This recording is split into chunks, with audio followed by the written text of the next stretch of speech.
Hi everybody, this is Gary Dean with Sentiment Timing, and this is our technical video report for Tuesday, February 13th, 2024. So the CPI numbers came out today a little hotter than expected, and that kind of had the futures selling off pretty early. And once the bears were able to get it through this support level, it took us to the next support level, which was really going to be anywhere between, I moved this up, the 49.31 down to this 49.15. So we saw the bulls step in right at this support level, drove it up, and it kind of makes things simple because right now, if the bulls pick up tomorrow where they ended the day and they get it above the 49.73, then it possibly could be just another one day wonder, and we're heading higher. And then, from there, what we would keep an eye on is the gap at the 50.14. But as I said, if they lose this right here, I would be a little skeptical of the bears putting anything in right now, because you can see this is the resistance right here. We have crossing moving averages. The bounce did make sense because we were hitting support, and as you notice, we had some nice bullish divergences there, pretty oversold. So we closed down 68, but we were down 100 at one point, and this is kind of what I'm referring to as I do believe that we're gonna, whether this was the start of the top or not.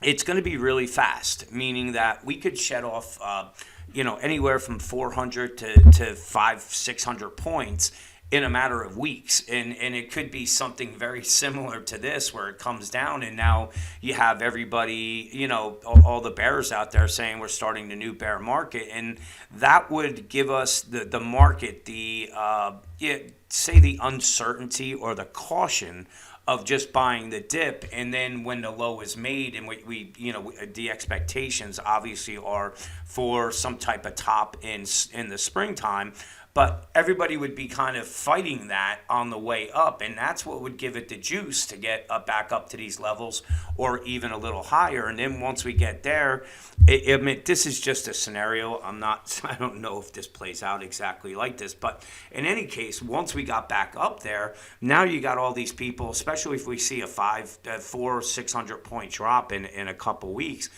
all those people that were saying that you had to buy, if you weren't buying down at the lows in October, you missed this, they'll go quiet, and they'll stay quiet until we start getting back up to these levels, and then they'll come out again, and that's going to set up the larger drop that takes us into the elections.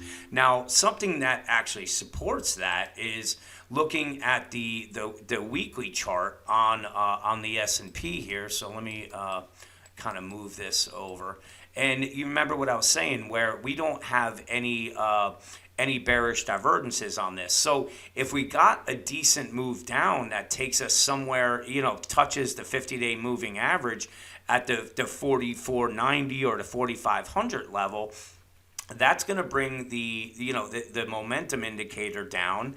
And from there, if we get that pop up again that takes out these highs, we will then have some bearish divergences on the weekly chart, and that will set up for the larger drop.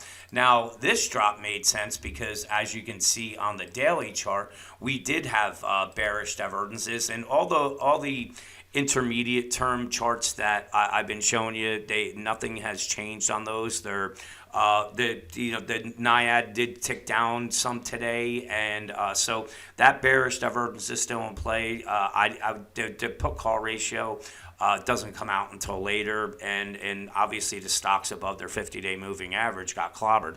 So that is suggesting that we are going to have a deeper pullback than 100 points or whatever.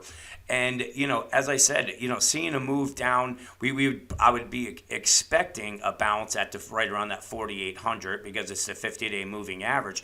And this would be the important area that the bears need to get through, because if they lose that, that's where we start seeing a collapse down to, this 4,600, 4,500.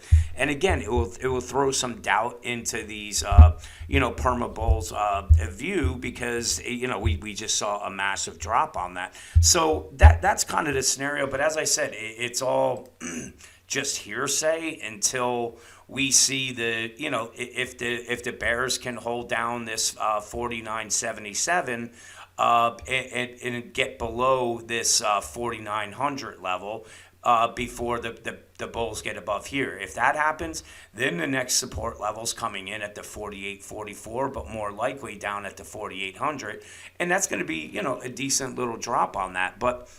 We have to just wait and see what plays out tomorrow. Again, this is going to be the important area. Even if they pop up above it tomorrow, it's a matter if they stay above it and then use it as support. Then the Bears are done. They're not. This was a one-day move, and they're going to start back up again. But if the Bulls would do that.